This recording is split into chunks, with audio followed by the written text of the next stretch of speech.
Lately, I've found myself less shocked and more disturbed.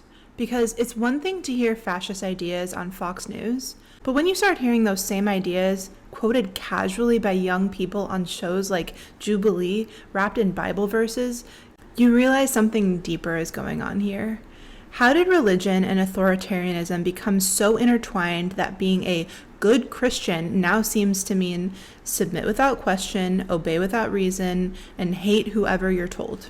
And why, when you follow the logic back to its root, does it always seem to lead back to the same lie, that white supremacy is God's design? To understand how we got here, we have to look at the psychology of authoritarian parenting styles, the theology created to justify slavery, and the terrifying truth that the most dangerous belief might not be outright hate, but instead the illusion of holiness. Because understanding how religion is wrapped up in fascism is less about extremism and is more about how mainstream Christian views leave the door wide open to something much darker.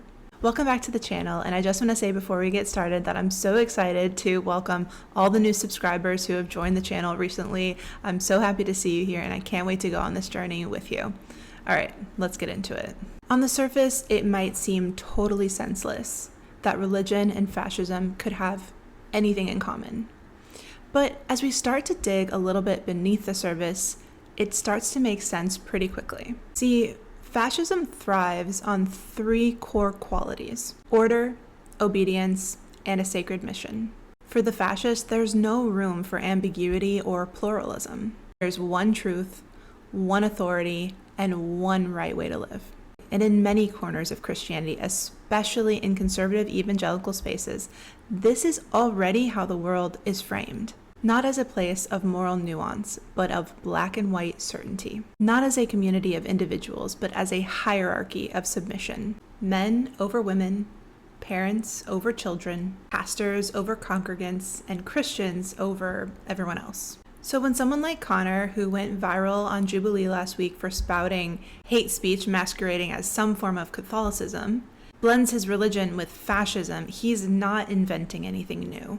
He doesn't even need to do his own mental gymnastics of twisting scripture to justify white supremacist, misogynistic views. In fact, he can just draw a straight line from the authoritarian views that are taught in many families among these circles to a political system that promises to enforce them. I recently came across a YouTube video by creator Dr. Russell Rask discussing the predictive power of a parenting test in determining the political leanings of a family. In it, he explains how researchers have identified a pattern. Conservative parents tend to answer similarly when asked to choose between two ends of a value spectrum. The four key dimensions that researchers looked at were the following: curiosity versus good manners, being considerate versus being well-behaved, being independent versus respect for elders, and self-reliance versus obedience.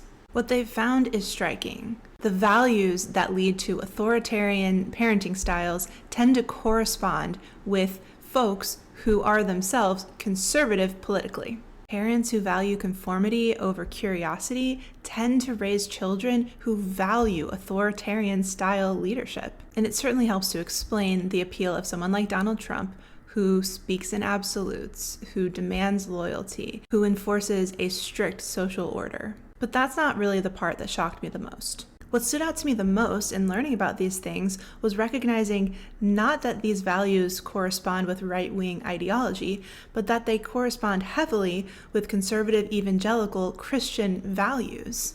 In the average conservative evangelical church, it's not just that people think that homosexuality is a sin. It's that they believe that their conviction comes from the ultimate authority, God.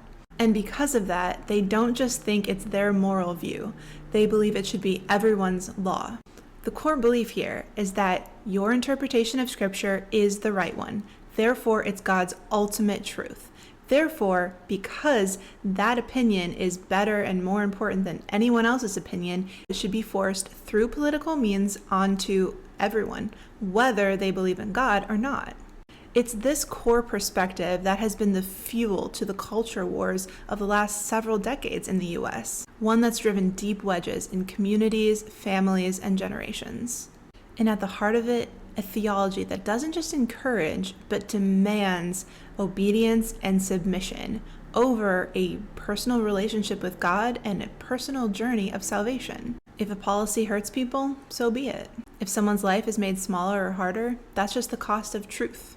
Because in this worldview, obedience replaces a spiritual journey and a personal relationship with God. And God's way defines the humans who should and should not deserve dignity.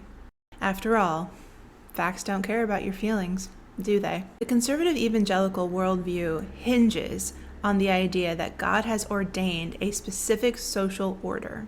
One where submission isn't just encouraged, it's expected. And when people don't fall in line willingly, that order should be enforced. And if that sounds like white supremacy to you, it should.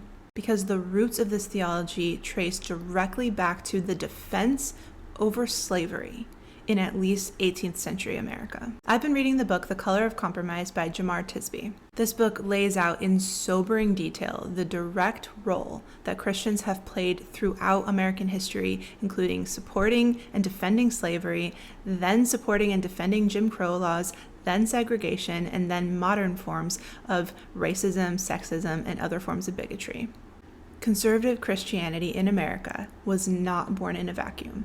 It was born on plantations. Slaveholders needed a theology that supported the economic structure that they benefited from, so they built one. They cherry-picked scripture to build a gospel rooted in submission to a social hierarchy, a gospel where obedience is a virtue, and questioning the status quo is framed as rebellion against God. They preached that slavery was divinely ordained, that freedom was dangerous, that speaking up was a sin. When slavery was abolished, that theology didn't just go away. It evolved into the Jim Crow South. It upheld segregation. And today it's alive and well, using scripture to support racism, sexism, and bigotry of all kinds. White supremacy isn't this unfortunate side effect of conservative evangelical theology. It's a key contributing factor. But systems only work when you have people to believe in them and build them. As I've been researching the historical roots of the conservative evangelical movement in America, it's become abundantly clear to me that there are two types of people necessary for this kind of system to take hold and flourish. First, you have the ones who are motivated by something that couldn't be further away from Christianity. That is power and the desire to obtain and hoard it. In order for the social elite to stay in power during the years of slavery, they needed a theology that allowed them to stay in power as it was. So they twisted scripture to serve their sick purposes. But they couldn't do it alone, because an authoritarian structure doesn't exist without true believers. The second group of people is not driven by cynicism or outright hate, but rather devotedness to God. These are the faithful who believed that adhering to pure orthodoxy was the only way to please God. And during this horrible time in American history, they were convinced that the only way to achieve this true faith wasn't through discernment or prayer, but through submission. Surrender your moral agency to the voices of authority, and your obedience will be counted to you as righteousness. And in this relentless pursuit of pure Christianity and holiness, they hardened their hearts to the utter atrocities of their fellow human beings. They justified the dehumanization that their theology required now, turning a blind eye to the harm being inflicted all around them. Okay, so I want to be super clear here. There is no excuse for being complicit in racism, sexism, or bigotry of any kind. But I also want something else to be seen in this section, and that is this. So many folks who defend a system of abuse in the name of holiness are themselves being abused by that same system. They were then in the doctrine of submit and obey, and they still are today.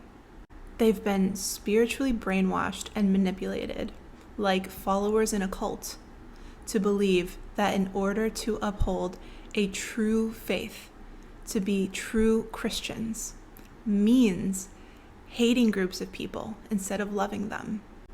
I wish that the link between fascism or authoritarian ideology and Christianity or Catholicism was only by virtue of extremists who have so uniquely twisted scripture to fit their agenda. I wish that was the case.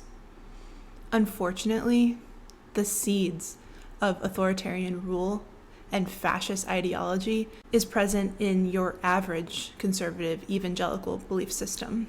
And along the way, those who sought out to acquire and hoard power have succeeded. They have manipulated and brainwashed their followers, whom many of which are being driven by a desire for a pure, real Christianity, and who themselves have become complicit in the hatred of others, even though if they're modeling their lives off of Jesus, Jesus calls us to love the least of all. Where do we go from here? Let's discuss that in the comments. I'd love to know all your thoughts and hear everything that you have to say about all these topics. What did I miss? What else would you like me to cover in this area? And be sure to subscribe to join our little growing community. I'm so excited to have you here and to hear all of your thoughts. Y'all are some of the smartest people whose comments I've ever read on anyone's videos, so I'm really, really honored to have you all here. Thanks for watching, and as always, stay curious.